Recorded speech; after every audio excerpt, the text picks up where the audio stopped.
Welcome, Mishael.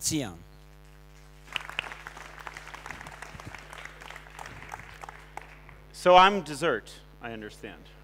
If you're all still awake, I'm going to follow Michal's lead, and I'd like to share with you two stories about my grandfather as a way of reflecting on the two greatest experiments of the Jewish people in the 20th century, the Israeli and American Jewish projects. And I want to talk about the tension between them. Now, I've told these stories before, but I must say it's special for me to share them as part of this night, since my grandfather, who for the last 25 years of his life lived 5 minutes away from here, used to love to come to the summer learning program here at the Hartman Institute. So thank you for sharing with me in that moment. My grandfather, Rabbi Moshe Sachs, was the Jewish Forrest Gump. He participated in all the big moments of Jewish history, always playing a totally small and insignificant role. One of my favorite jobs as a kid was walking him home on Friday nights. In the cool Jerusalem air, much like a night like this, he would tell me of his life spent between America and Israel, which all began with his first road trip. The year was 1947, and he had just returned from serving as a U.S. Army chaplain in Okinawa on the Japanese front of World War II. He was met at the San Francisco harbor by his wife, Frances, my grandmother, and they got into their Ford Deluxe super sedan, which they renamed Mizrahi, Hebrew for eastbound. And they drove the classic American road trip, Route 55, going through Minnesota, where Frances's family worked in the cattle yards, and all the way to Baltimore, where my grandfather was born. America was their home, and they had served her proudly in the war. But their trip Mizrahi, eastward, would not end on the coast of the Atlantic. They took a boat to Palestine, where they decided they would pursue their future in the land of Israel. My grandparents' journey between East and West, America and Israel, captures the blessings that the Jewish people have experienced in the second half of the 20th century. For 2,000 years, Jews had two dreams. The first was to be united and sovereign in their own historic homeland. And the second was to flourish as free and equal citizens in the lands in which they reside. Now, both of these dreams have come true in the 20th century. Today, a remarkable 85% of Jews live either in Israel or in North America, and they are both Zions. They are both promised lands. In both of these countries, Jews are deeply and fully at home. They have arrived. But the thing is, neither sees the other as a full promised land. Israeli and American Jews behave like distant cousins who, forced into a family reunion, hug and kiss at the outset, and then spend the rest of the time gossiping about the other ones, right? They tiptoe around their differences, and they obsess about the other's existential threats. You'll find American Jews talking about Israel's extreme vulnerability, or wringing their hands about how Israel wields its power.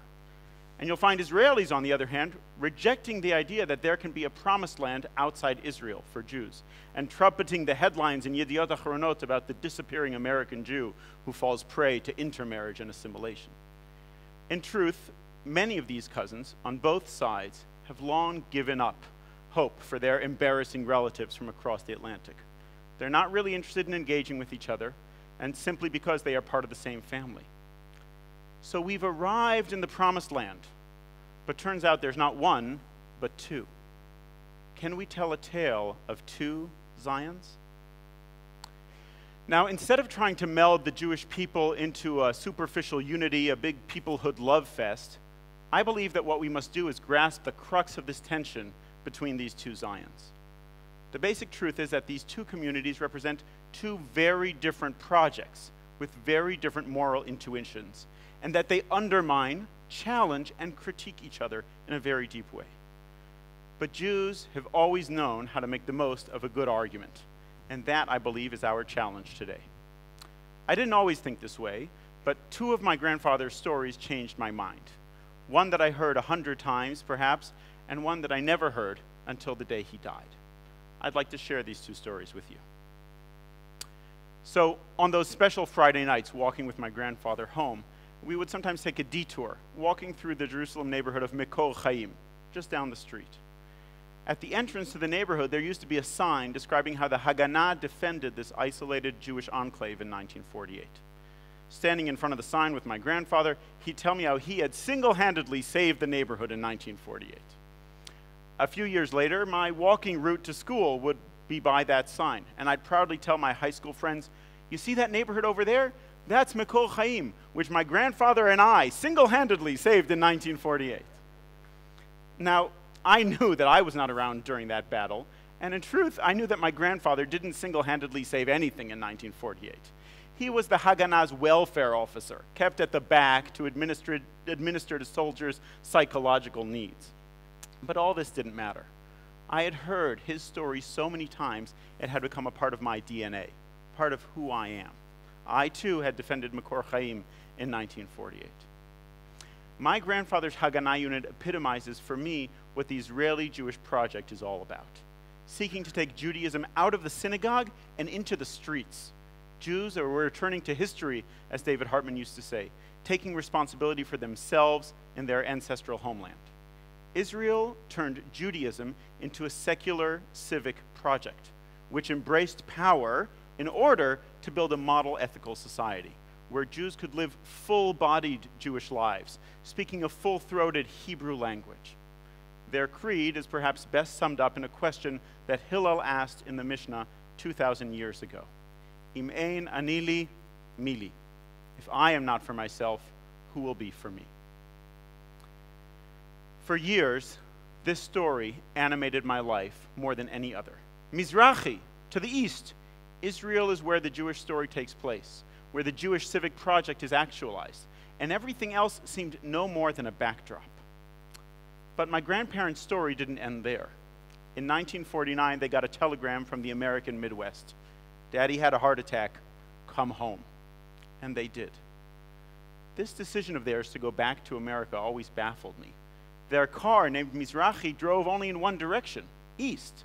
My grandparents' retreat westward seemed like a moment of weakness, of yirida. They were leaving the only promised land. All those years in America, had they forgotten Hillel's question? Fast forward to 2009, my grandfather's Shiva. After 3 decades of serving as a conservative rabbi in Chicago and Minneapolis, my grandfather had returned to Jerusalem in the 1970s, where I was born. When he passed away, I had just left Jerusalem for the first real time in my life.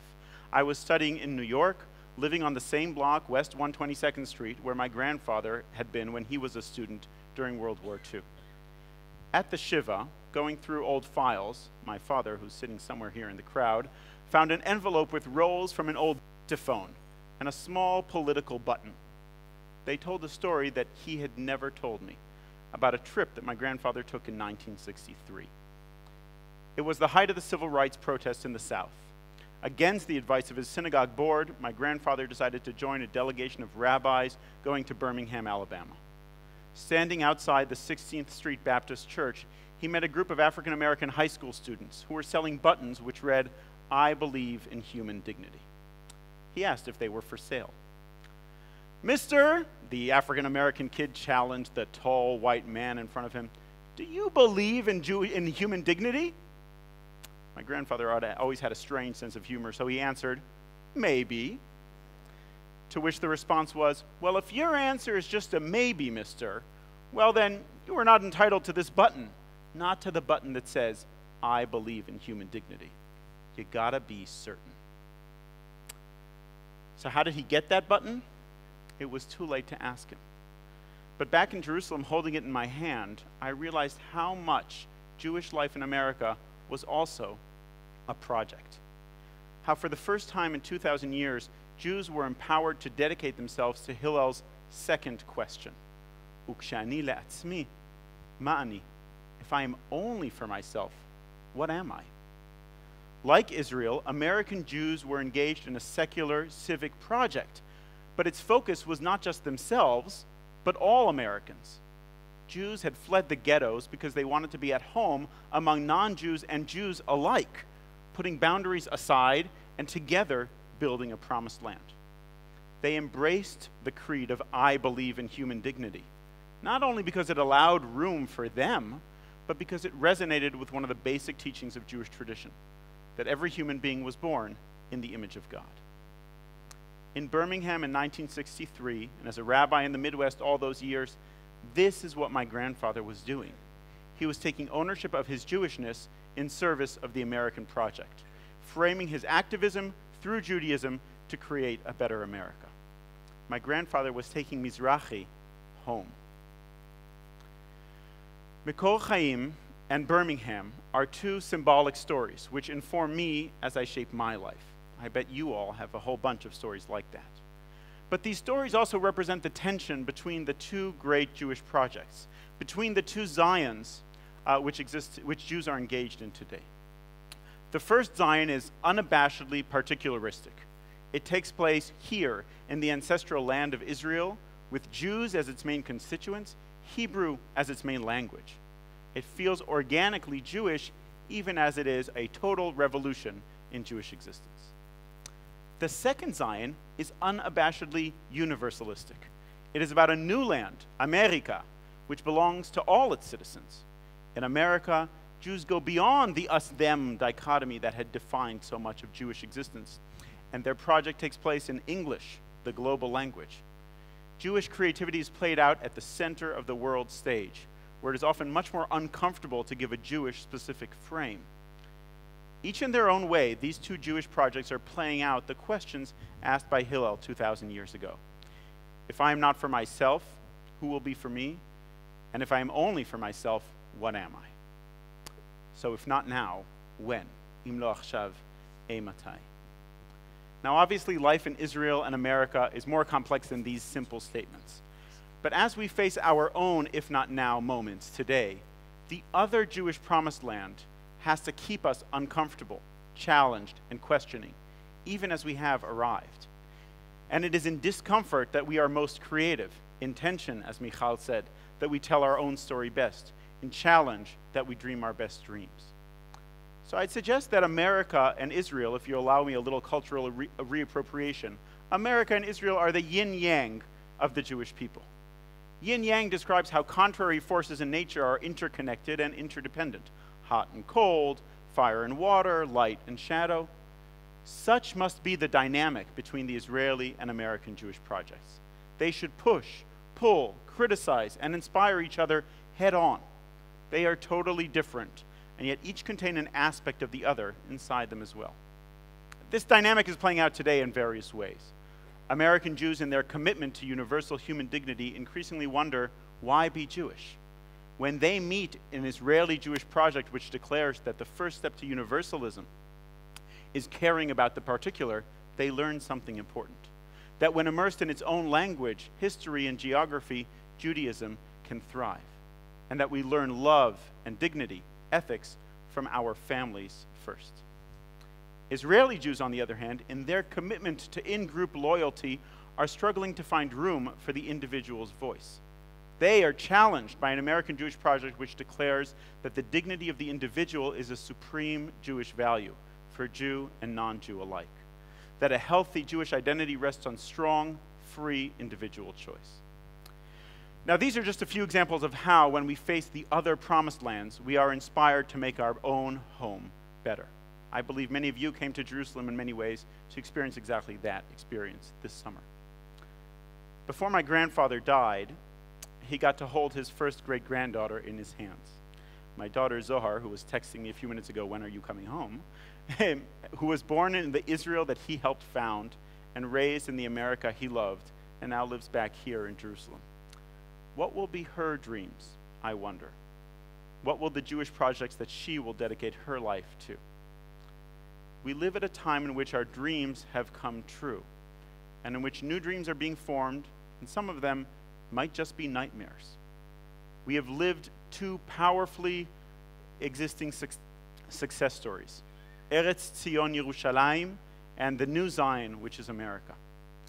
As I look back at my grandfather's escapades in Birmingham and Mikol Chaim, I also must say that I feel a twinge of jealousy. It seems that the struggles in his day were stark, that the choices were clear, while today's struggles seem less clear, the ethical choices much more muddled. But he, that Jewish Forrest Gump indeed, never knew which events would be no more than passing anecdotes and which one would shape world history. He stuck true to his story and his values, and was always eager to learn from those on the other side. I hope I live up to that creed myself. Thank you very much.